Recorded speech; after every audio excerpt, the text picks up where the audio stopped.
It was a dark, chilling night in Colorado Springs on the night of March 5th, 1972. You could barely hear the sirens through the screams of horror and fear as 22 men fought for power. The floor was covered in blood before the fight spilled outside. 3 motorcycle clubs were involved in the battle: the Dead Men, Philtown, and the Sons of Silence. As the police arrived, they were all too familiar with the Sons of Silence, because earlier that year, the Sons of Silence were implicated in a conspiracy to unalive police officers and to capture the police officers' children. On the night of October 3rd, 1982, a young 16-year-old girl collapses to the floor, unalived, hit by a .22 caliber round. Sons of Silence member Karl Young said it was an accident. He was found guilty of criminal negligent homicide. Fast forward through Thanksgiving, Christmas, and New Year's. In January, 6 members of the Sons of Silence were convicted of conspiring to manufacture and distribute. 3 of the men were caught transporting 36 pounds of the crystalline substance, along with a mobile lab on the I-80 in Wyoming. The lab is said to be acquired from Cecilia Martinez, who was the wife of the imprisoned Glenn Gary, who was also the leader of the motorcycle club known as the Bar Hoppers. Their arrest and conviction resulted from an FBI investigation, and they were assisted by an informant, Beth Fisher, the ex-wife of member Robert Fisher. Have you ever heard of the Diablos Lobos motorcycle club? Well, one of their members was killed, murdered, by a Sons of Silence member. It happened in a fight in a bar in Aurora. The mayhems and the melees went on for decades. If anybody was putting in work, it was certainly these guys, as they fought for their respect and hierarchy in the motorcycle club world. They certainly earned their stripes, and they also took several casualties as well. When they fought it out with the Invaders Motorcycle Club, a member of the Sons of Silence, Ron Bemis, was taken out in his own driveway by an Invaders member named Alfred Crazy Al Mills. Another Sons of Silence member, Paul Klein, known as PK, was taken out by Eugene Bayless, who was armed with an AK-47 and 4 hand grenades when the police shot him. This all took place in a bar called Gemini's Star Bar, where there were 6 injured and 1 unalived. Eugene Bayless got off on self-defense. He eventually did go to prison, lived a long, crazy life, and died in a shootout with the Bureau of Land Management in 2018. You can see the video from the Discovery Channel about him. The Discovery Channel's documentary is called Homicide Hunter, and it's Season 6, Episode 10. In 1995, the Sons of Silence president at that time was Leonard Ray Shipley. He was arrested and given a 24-year prison sentence for possessing a grenade simulator while in possession of a crystalline substance. The Sons of Silence took a major blow, a doomsday, on October 9th, 1999. 37 of their members were apprehended on charges of trafficking and illegal weapons. It was a large-scale federal undercover operation led by the ATF, Officers are on scene. where they confiscated 29 pounds of the crystalline substance, 35 pew-pews, and 4 big bangers, 2 silent launchers, cash, money, and motorcycles, all gobbled up by the feds. The 2 undercover agents had infiltrated the Sons of Silence. All these crimes are just the highlights of what actually took place. And this is just in Colorado. We can go on and on and on. I'm not surprised when I hear some people say that the Sons of Silence were the baddest motorcycle gang to ever walk the face of the earth. There are documented crimes in Indiana, Iowa, Missouri, New York, North Dakota, South Dakota, and Wyoming. In Indiana, who's the main supplier of the crystalline substance? Of course, we got the Sons of Silence and the Diablos motorcycle gang. The first chapter of the Sons of Silence to be established in Indiana was done so by Righteous Mike, Michael Ramsey, in the 1970s. Righteous Mike used to be in the Outlaws gang, but he was given the go-ahead by the Dude. The Dude is the Sons of Silence founder, Bruce Richardson. Righteous Mike would eventually become the national president of the club before he retired. He passed away from a heart attack on March 10, 1991 at the age of 50. The expansion of the Sons of Silence into Indianapolis led to conflicts with the Outlaws.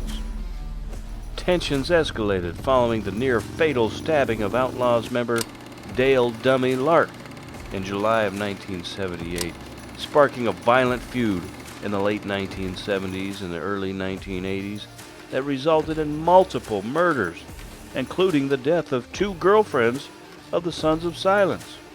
And next is one of the famous stories from the Sons of Silence. That was on March 5th of 1980.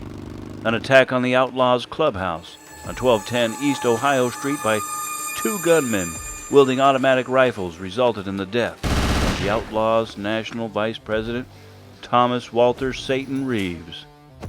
Hours earlier, members of both clubs had been drinking together at a bar on the east side of Indianapolis, and the Sons of Silence were later forced out of the Outlaws clubhouse at gunpoint. Allegedly, the Sons of Silence Indianapolis chapter vice president Stephen Wayne Crescent Wrench Crescent was the shooter, using an AK-47. On October 4th, 1980, Lisa J. Raymer, the girlfriend of the Sons of Silence member, was fatally shot in the back of the head during a shootout on an entry ramp to Interstate 465 while riding on a motorcycle. This murder remains unsolved, though the police theorize that it was the result of the Outlaws' ambush intended for Darrell "Wino" Sturgis, who was the president of the Indianapolis chapter from June 1978 to October of 1980. On December 31st, New Year's Eve, Sturgis's girlfriend, Linda C. Massingale Rice, was unalived with a knife. On November 15th, 1981, the Outlaws member, John Big Jack Slater, was left paralyzed after being shot with a .38 caliber by the Sons of Silence member Eric Doc Lewandowski outside of the Sons of Silence clubhouse. Slater was subsequently placed in a van and killed with a 12-gauge shotgun by another Sons of Silence member, Hendrik Savage Jansen. Lewandowski was convicted of voluntary manslaughter, and Jansen was acquitted, as he testified believing Slater was already dead when he shot him. Bruce Burke Eastman was killed with a shotgun at the Sons of Silence Indianapolis clubhouse on May 30th, 1984. I told you guys it's a wild story. These are people's lives here. God rest their souls. And these are just the stories that have been brought into light. In 1991, the Sons of Silence attacked the Outlaws. It was February 24th at the motorcycle swap meet at the Indiana Convention Center in Indianapolis. You want to see some action? Go on down to a motorcycle swap meet. After gunfire, 3 people were injured and 2 Sons of Silence members were arrested. The cops got 12 pew-pews and many blades. Next for Indiana comes Operation Sawmill. Operation Sawmill is where members and associates of the Indianapolis and Terre Haute chapters of the Sons of Silence were indicted. 12 of them were found guilty for their role in the crystalline substance ring that operated from May 2010 until their arrest on August 6th of 2011. Philip Manabach of the Terre Haute chapter was convicted of orchestrating the abduction of his stepson with the aid of club hang-arounds, as his stepson had stolen $5,000 from him. Menabach received a life sentence on April 8, 2013. Your son steals $5,000 from you. You want to put the fear of God into him. Next thing you know, you got a life sentence. All right, the next case we got is from the 2014. April 27, 2014. Sons of Silence members clashed with the Iron Order Motorcycle Club in a Crawfordsville business parking lot. The altercation involved firearms, knives, and bats, resulting in injuries. As I gloss over these crimes, these incidents that happened, you may not have seen the detail. I mean, just imagine being there. Somebody coming at you with a baseball bat, swinging, and his friends coming at you on the other side with a knife. Of course there's going to be injuries. This stuff is crazy, not to mention the gun. All right, next let's go to Iowa. A lot of documented cases in Iowa. In Iowa, there was a Sons of Silence enforcer. His name was Ronald Merrill Gruber. He was also known as Bad Ron.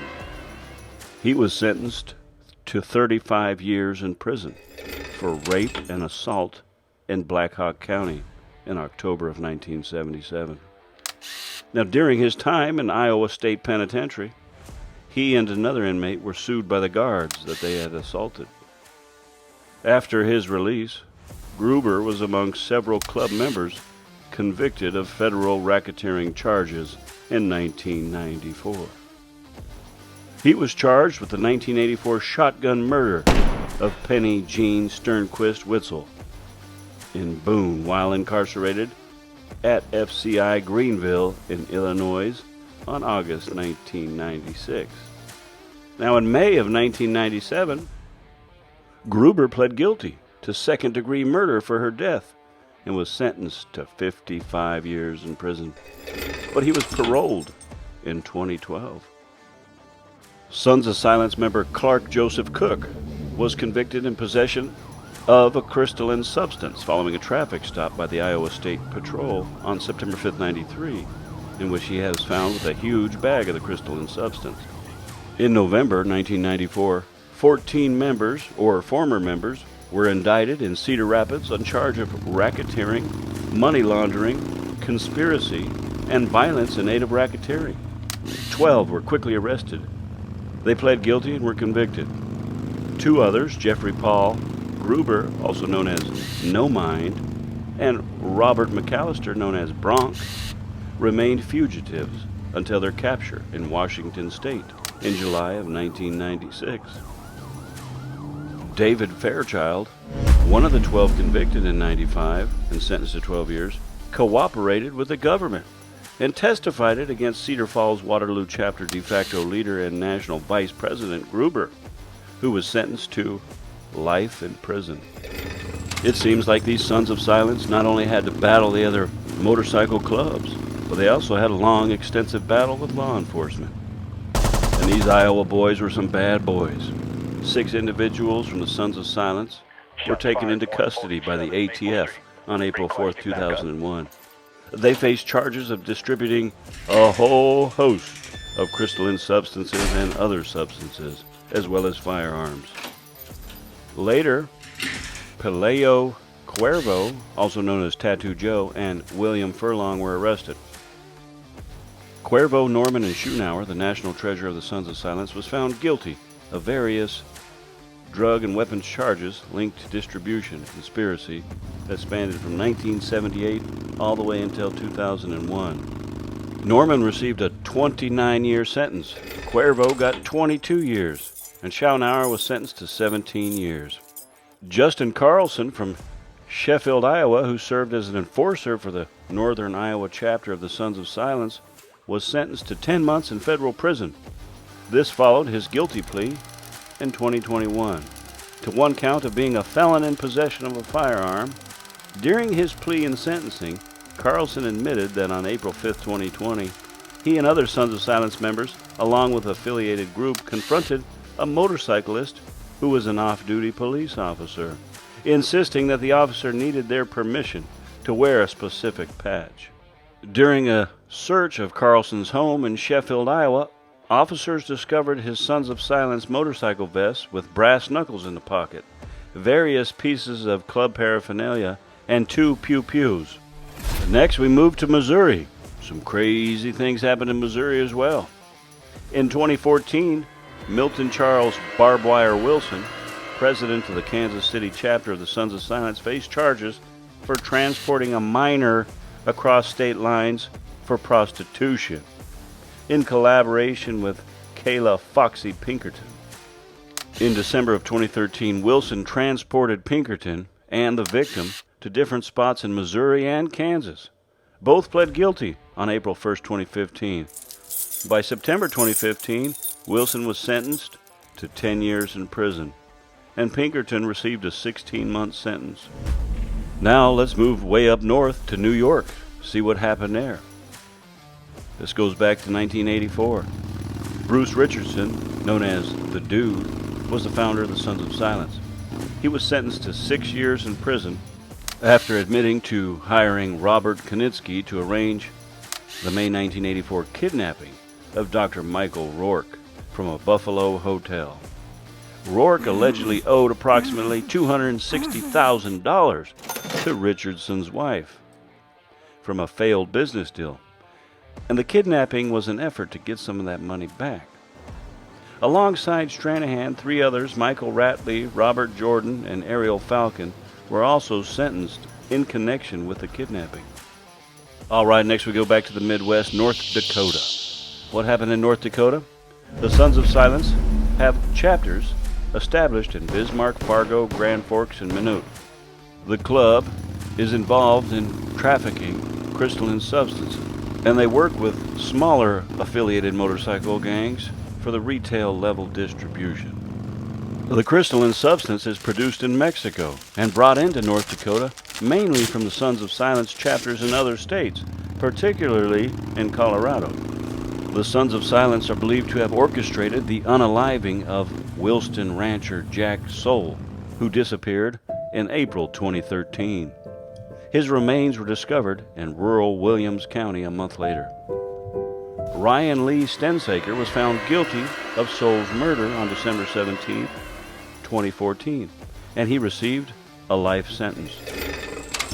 Billy Joe Herman, an enforcer for the Sons of Silence, but not an official member, admitted in April of 2019 to unaliving Amanda Angst on October 12, 2015, at the Spirit Lake Reservation. Herman strangled Angst and, with the assistance of Crystal Johnson, his then wife, placed her in the trunk of her car. They later beat her with a shovel and discarded her body wrapped in a tarp and tied to cinder blocks. They threw her into the Cheyenne River. Her body was recovered on February 4th, 2016. Herman received a life sentence for the murder, and Crystal Johnson got a 20-year sentence for being his accomplice. Next, it was Halloween night on 2019 when there was a house fire that the police say was linked to a dispute between the Sons of Silence and the Hells Angels. Moving south into South Dakota, back in August of 1990, a member of the Sons of Silence shot a member of the Outlaws during a bar brawl in Sturgis, where 2 other Sons of Silence bikers were also stabbed. On August 5, 1997, while heading to an annual motorcycle rally in Sturgis, South Dakota, 7 members of the Sons of Silence and the Iron Horsemen were stopped by South Dakota Highway Patrol troopers on I-29. Police had received complaints of a group of motorcyclists forcing a car off the road. Upon searching the bikers and their bikes, they found white crystalline substances, Mary Jane, other powdery substance, loaded pew-pews. Ralph W. Dirk and Heather Cook were charged with possession with intent to distribute. Stephen Taylor was also charged with possession of a crystalline substance. Next, in Wyoming, on April 10, 2017, Sons of Silence member Corey Rutherford, Matthew James Wedgwood, and Nicholas B. Hansen admitted to charges related to an incident at a bar in Rock Springs. They assaulted and robbed Bradley Chrisman, a member of the rival Bad 7 Motorcycles Club, taking his club colors. The trio was given suspended prison sentences in October 2017. Well, we covered some of the bad behavior that the Sons of Silence Motorcycle Club is involved in. Now, for those of you who don't know, where did the Sons of Silence come from? What are they about? How do I identify them? Etc. The Sons of Silence is a motorcycle club, and it was established in Colorado, in the city of Newark, in 1966, by the Dude. Who's the Dude? Well, his name is Bruce Richardson. The Dude would eventually leave the club, and he passed away in 2013 from natural causes. The Sons of Silence national headquarters is located in Colorado Springs, Colorado. Another significant figure in the club's early history was Leonard Lloyd Reed Jr., known as J.R. J.R. became the national president of the Sons of Silence in 1977, succeeding Richardson the Dude, and held the position for a whopping 22 years. In the 1990s, J.R. and his attorney and a motorcyclist Richard Lester, they co-founded the Colorado Confederation of Clubs. J.R. would later die in Denver in 2003. He was 55 years old. He had one of the biggest biker funerals ever seen. The Sons of Silence mainly operate in the mountain states and the Midwest. The first chapter outside Colorado was established in Iowa in '68, and a partnership with the Hells Angels allowed the Sons of Silence to expand further. There are now chapters in Arkansas, Colorado, Florida, Idaho, Illinois, Indiana, Kansas, Kentucky, Louisiana, Minnesota, Mississippi, Missouri, North Dakota, South Dakota, Utah, and Wyoming. They also have chapters abroad. The first international chapter was set up in Munich, Germany, and there are chapters in other German towns as well. How can you identify the Sons of Silence? Well, look no further than their emblem, known as their colors, their patch on their jacket. The Sons of Silence emblem is an American eagle over the letter A, resembling and drawing inspiration from the Anheuser-Busch logo. The design is worn as a patch on the back of members' cut-off jackets, referred to as their colors, along with various other symbols and phrases. Members often wear additional patches that include the One Percenter emblem. The club's motto is a Latin phrase that translates, "Until death separates us." They have an estimated membership of about 500. Each chapter is self-governing, typically having a president, vice president, secretary, treasurer, and sergeant-at-arms. You must be at least 21 years old and own a Harley-Davidson or Indian motorcycle. They vow loyalty and secrecy.